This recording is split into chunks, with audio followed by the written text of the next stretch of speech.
You ready? So you want to be a gold miner? I've been in this a while, going back to the days of post tags and hand-drawn map. It's an adventure. We all dream of making a big discovery.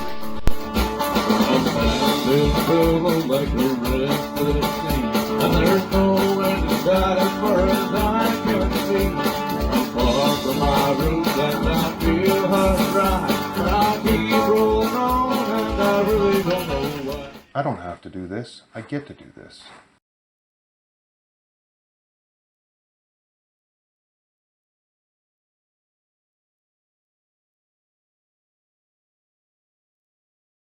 Hi, I'm Mitch Mortensen.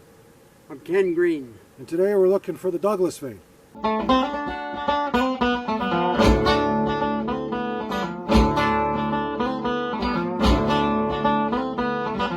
It was 1862.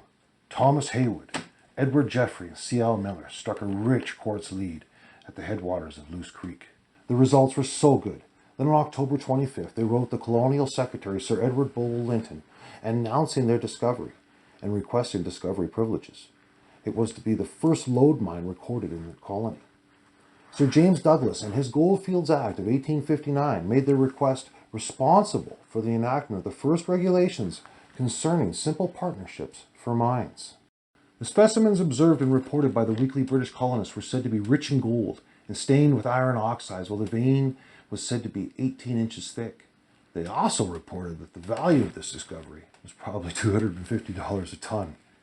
Of course it was. Yanks Peak and the surrounding area has been in a constant state of mining for the past 160 years. Mining operations and in some cases entire towns have been reclaimed by Mother Nature in this time period.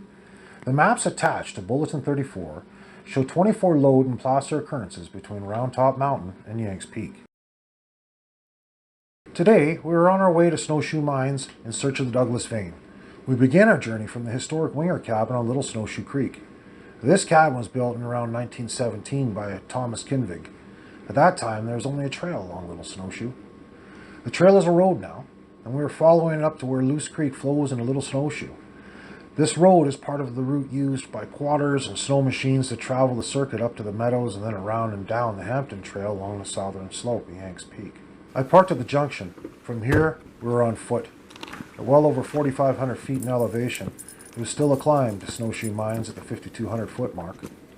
Elevations on the meadows are 5,500 feet.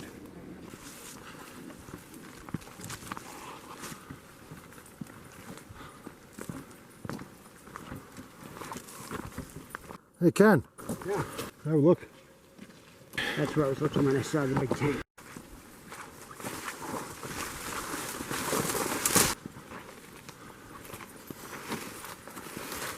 Maybe right down in here someplace. I see it. It's just down from you there, Ken. The tank? Yes, I see it. I see it. It's just down from you. I've never laid eyes on this thing before. There it is. There it is. Yeah. That's it. That is it. Ah. Oh, you okay?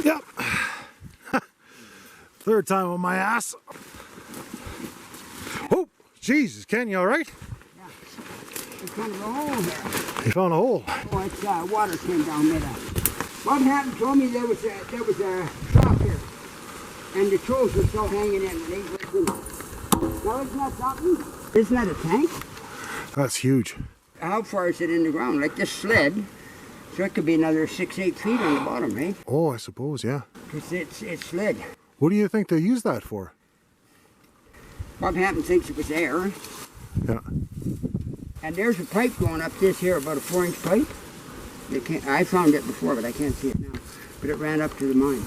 It's probably air, but I thought it could have been an upright boiler too, eh? Mm-hmm. Look at the manufacturing it. They even have flanges riveted around. Yeah. Like this is amazing. Oh. Huh. You didn't make this out here. This was made somewhere in a factory, right? Pneumatic technology goes all the way back to Hero of Alexandria and his inventions in the 1st century. But it was George Medhurst's 1799 patent that became the first motorized air compressor system in modern times. It would be nearly a century before they were used in underground mines. This air tank is from the 1938 operations and was used to supply air for 2 drills and underground ventilation. Wow. And then I got one of these up there. There's some pipe there. This is good crowbar stuff, like this one in the drill. Yeah. And that's good steel. oh, this is really good steel. And these bits come off, and they used to work them up in the forge. Mm-hmm. Yeah. So that's the bit right there. And the water went through. Yeah. These bits come off. When I worked underground, that's how they done it. Yeah. Those are what, 8 feet? Yeah, something like that. They're pretty close. They, I think you had 1810s where I worked. They go in, that's all hard rock. They're going right into that mountain. By March 30th, 1940, the Quesnel Caribou Observer reports up to 1,600 feet of drifts had been done. How did they move that much material with expected large-scale bulk operations of 300 tons per day to commence? An example of this type of air tank is remarkably similar to the Porter II expansion pneumatic locomotive made in 1914. Now there's an old story about one of these old type trains sealed up in a tunnel somewhere out at Yanks Peak, and this particular mine is one of those possible locations. So 1930s. Yeah, he got it. Reinhardt rediscovered this, like it was lost for a while. A guy named Reinhardt rediscovered the Douglas vein. Reinhold and Associates optioned the Douglas vein, now known as Jane Group, to Fred Wells, who created Snowshoe Mines in 1937. Now, Fred Wells came to BC in 1882. He was the guy who proved them all wrong when he struck it rich, tunneling into Cow Mountain near Jack Club's Lake. His company, the Caribou Gold Quartz Mine, poured their first gold brick in 1933. It was a huge success, and Fred reinvested that success into the Caribou Hudson and Snowshoe Mines. There's no record of a pneumatic train in the equipment list for Snowshoe Mines, but there are references to the use of electric locomotives at the Cow Mountain Mine. There's also a joint effort with the government to improve the road from Round Top Mountain to Yanks Peak over the Alpine Meadows. And through the winters, they had a sled team to deliver mail and also had a snowmobile. So what did you say, Ken? You find another tunnel? See, it came in here, and this all crossed down. There's the tunnel right there. Yeah, just go ahead and have a look.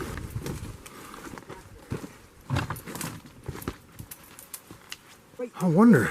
it goes in there quite a ways. Look at it.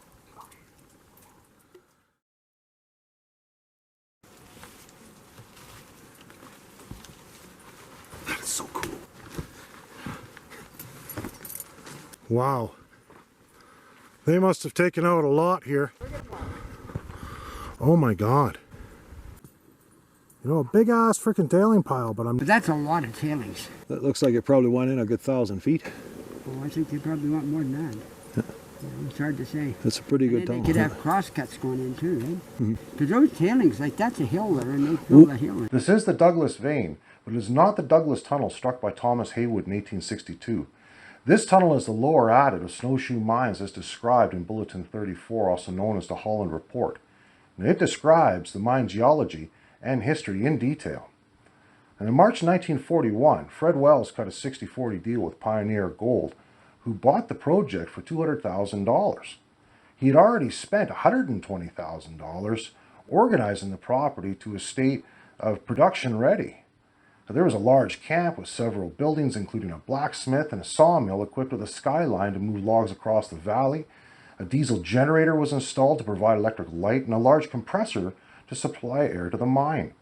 It was reported by the Quesnel Caribou Observer, August 16th, 1941, that the Snowshoe property was one of the best equipped mining camps in the province for a property at this stage of development. Want to see the cabin real quick? We're here. Okay, let's have a quick look.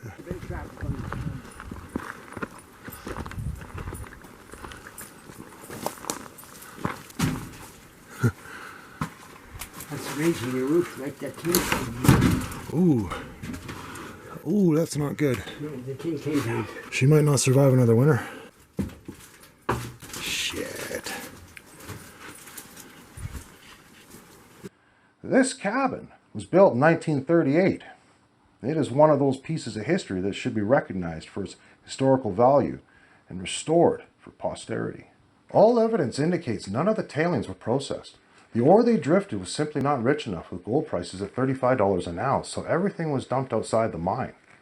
They finally hit rich pay to $10 to $12 a ton, and then the mine closed in ore. World War II had begun. It was getting late in the day when Ken and I began the walk out. It was the first time he had visited the site since a trip he had made with Dave Faulkner back in the 90s. We hadn't found the old workings of Thomas Haywood, but we would come back another day. Through the canyon, the road is built on the original creek bed. The old-timers mined this area extensively and moved the creek to where it flows today. These are some of the tailing piles that were made by hand. At the head of the canyon up the hill is Thomas Haywood's cabin site. When it was originally built, the creek still flowed through the canyon. All that remains is a bed frame, and the site itself, including a trail leading to the original creek bed, is still visible. Well, on the way out and along Little Snowshoe Creek, we stopped at a more recent placer operation, probably from the 1980s. Wow. That is a chunk of iron. Those aren't exactly railroad ties. Those are the type of The ore rails. carts. The rails, yeah. For the ore carts, yeah. 1930s. Yeah, it's old rail, 'cause it's not like they use now. But it came out of the mines up there, probably.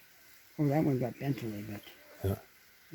Not much remains of these workings, but this is a good example of repurposing resources left over from previous mining operations. Now, these ore cart rails have been stripped out of a nearby mine, most likely Snowshoe. They'd been cut and welded into grizzly bars for screening gravels into a sluice box. Now, this practice of repurposing resources is still common today. Back at the Winger cabin, I settled in for the night while Ken went back to his camp. Well, here's the nighttime. The socks hung up to dry, boots, gloves. Shit. It rained throughout the night, and although it had stopped by morning, the forest and brush was soaked. This would limit my ability to search for history in the dense brush. Going back to Snowshoe Mines alone meant risking hypothermia if anything went wrong. This trip I intended to search for another cabin of Thomas Haywood. As per the Bowman map, this cabin was located on the north side of Loose Creek below the Douglas vein. It is the first Haywood cabin in the area, and just upstream opposite of William Loose's cabin site. From Snowshoe Mines, I followed the switchbacks down to Loose Creek. The cabin site is near to the road, but nothing remains except the site itself. There's significant evidence of anchorite and pyrite staying in the ground. I began looking for other building sites that were part of Snowshoe Mines. By the Holland report, I was able to locate several of the cabin sites, but the buildings were long gone. Only a neatly stacked pile of firewood and evidence of a footpath remains. By chance, I stumbled onto one of the towers from the skyline, quite probably the last one standing. This simple log construction has endured 85 years. There was one more camp house for Snowshoe Mines. It was a big one, and by the Holland map, it was also close to Haywood's tunnel. Now, this was the main camp and would have been stocked with supplies in its day. As noted in the province for December the 5th, 1938, there's 500,000 pounds of supplies stocked at the mine. Besides the possibility for finding something at the building site itself, the potential for old bottles and cans disposed in a nearby dump and left untouched for the past 85 years was a certainty. This is 5,300 feet. Well, we got a little bit of time before that shit show hits us. Come in. Let's go. And there it was.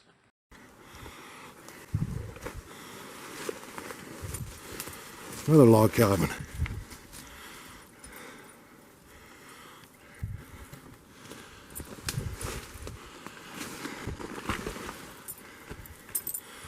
This is huge. This massive log building had collapsed many decades ago. The walls were falling in and the asphalt roof had collapsed, preserving what they left behind. The find appears to be completely untouched and holds potential of finding 1930s history intact. Now, nearby I found the dump, and from that I was able to recover a couple of McDonald's tobacco cans. Now, I didn't have long to celebrate my good fortune. The weather changes fast in this country. The temperature dropped and it wasn't long before I was soaked, ending my day. Behind all that is Yanks Peak. I was able to see it not even 15 minutes ago. Swallowed in this little squall.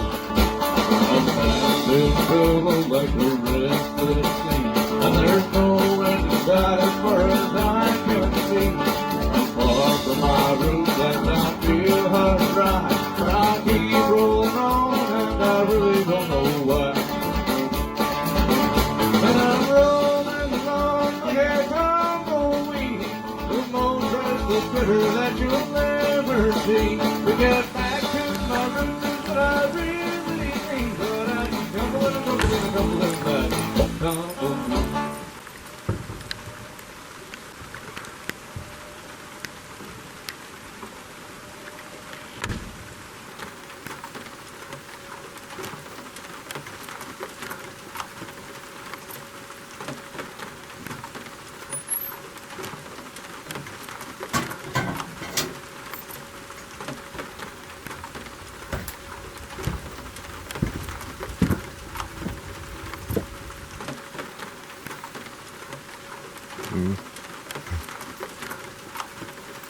Day he's had, I don't really want to tell him. He's not allowed on the furniture.